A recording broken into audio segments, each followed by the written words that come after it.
évite une mise en échec. Et la rondelle, oui, est-ce qu'il y aura un 2 contre 1? 2 contre 1. Il y a Raoul Boilard qui entre du côté gauche. Boilard s'avance. Et la passe derrière en se retournant. Et ça a failli fonctionner. Il manquait pas grand-chose. Il manquait, oui. Ça aurait été correct. On revoit la reprise, nous, ici. Là. Ah, ça, c'est le jeu de tout à l'heure. Pearson remet à sa droite. Une autre passe, c'était un petit peu dans les patins, mais quelle belle récupération par la suite. La passe qui était... On a fait belle manœuvre, là, vraiment, de la part de Jules Boilard. Et là, voilà, ça, c'est le dernier jeu. Boilard qui... Belle Pearson. Complètement le cercle devant Beckman. Ils sont pas les plus gros à l'avant, mais très rapides. Oui, beaucoup de vitesse. Oui. Il y en a un, justement, le 22. Là, il a la rondelle, Véro. Antonin Véro. Belle passe parfaite de Véro. Un tir de loin et bel arrêt de Beckman par la suite. Alors, là, on fait vraiment la flèche de tout bois. Rondelle qui revient au centre. On va... on a ramené devant, c'était dangereux, là. C'était Véro. Et bel arrêt par la suite de Beckman. Là, à l'endroit de... Brunel, rondelle qui est toujours le long de la rampe en territoire de Bécomo. Le jeu de Raoul Boilard a frappé un joueur. Revirement, c'est dangereux. Et le but! C'est un but là, qui a été marqué par le numéro 26. En contrôle, remettre des rondelles à la ligne bleue, toujours du côté de Rouyn-Noranda. Et nous, plus souvent qu'autrement, on se défendait. Alors, c'est finalement Samuel Rousseau qui a trouvé l'ouverture. Très beau lancer, du revers. Ouais, vraiment, là. Alors, je ne sais pas si les auditeurs sont revenus. Je ne sais pas si Simon... C'est du début à la fin. Ouais. Une expression qu'on employait, on disait picosseux. Hein? Des picosseux. Oui, ça, c'est...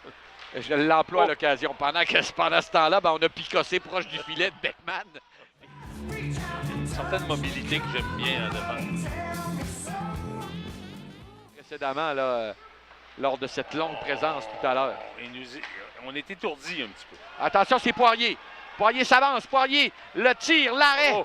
Bel arrêt. Quelle chance, là. Une des belles chances dans le match. Un autre tir de Poirier. Un retour à courte distance. La rondelle est toujours en vie. Et là, c'est les meilleurs moments du Drakkar. Pendant ce temps, eh bien, c'est Jules Boilard qui remet à sa gauche. Un tir et le but! Oui, mais je croyais que oui, elle a entré. Effectivement, tout un tir. Et quelle passe de Jules Boilard là-dessus. Je te dirais que moi aussi, j'ai entendu un peu. Et c'est Raoul Boilard, donc. Un beau lancer. Oui, vraiment. Un très beau lancer. On revoit cette passe de Jules Boilard à Raoul et le tir parti supérieur du côté de la mitaine. Tout un lancer, Daniel. Quelle bonne occasion pour Raoul Boilard de nous ramener dans... Marquer le but là, des Huskies. Se rend au banc pour un changement pendant que le Drakkar s'empare de la rondelle derrière. Revirement, c'est Chave qui va tenter d'en profiter. Un tir de Chave, c'est un bel arrêt. Un autre lancé par la suite. Alors qu'on suivait derrière et un revirement qui a failli coûter cher. On revoit l'action. On lobe le disque à la poursuite. Là, c'est Brunet.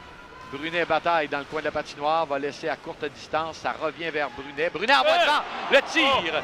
Et Boilard voit encore Meloche, Raoul. C'est Raoul. Et Brunet par son implication. Hein. Beau travail. Et ça a permis à Boilard de prendre un bon tir. Il a gagné celle-là, ce premier round. On va dire ça comme ça. Revirement créé par le Drakkar. La Poirier qui vient de se faire voler. La belle arrêt. Une passe de Poirier.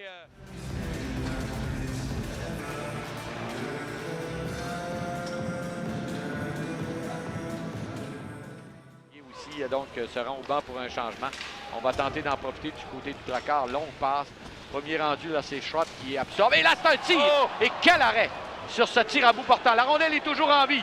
Est-ce qu'on pourra la pousser, là? C'est un amoncellement de joueurs. Lancer de punition. Est-ce qu'il y aura un lancer de punition? Il y a un joueur qui semble avoir immobilisé la rondelle. Dans le lancer de pénalité, toujours spectaculaire. On revoit l'action, nous, ici.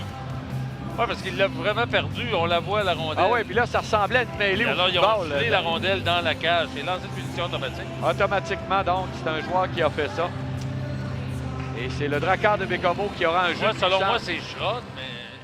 S'avance de la droite vers la gauche. Schrott évalue ses options. Schrott. Et non, finalement, a tenté de glisser entre les rondelles, mais le gardien Meloche l'a suivi tout le long. Moi, personnellement, je suis adepte du lancer.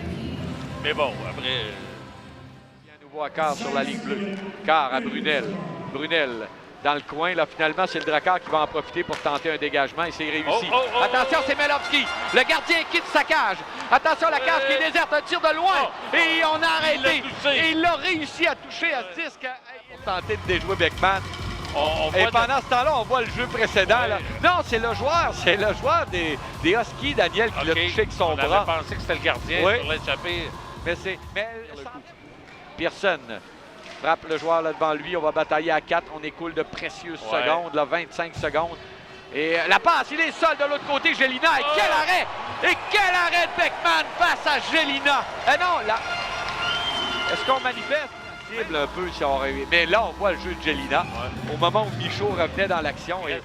C'est Melovski à nouveau fait du bon travail. Melovski s'avance, Melovski tricote, la passe à Michaud est arrêtée. Ça sera l'échappée de l'autre côté. On s'en va complètement seul. Le tir et l'arrêt de Beckman. Encore une fois, Beckman qui se dresse. Quelle performance de Luka Beckman. Bon, après... Ça fait une coupe de jeu que le Drakkar. Il y a le jeu de Boilard aussi. Il aurait pu lancer. On a de l'espace du côté du Drakkar. On va lober la rondelle et c'est une entrée de territoire de Plourde. Plourde s'avance. Plourde tente de se démarquer. Un tir. Un jeu de Plourde. Melovski. Et c'est Mathias Melovski qui donne les devants au Drakkar de Bécomo avec 5 minutes.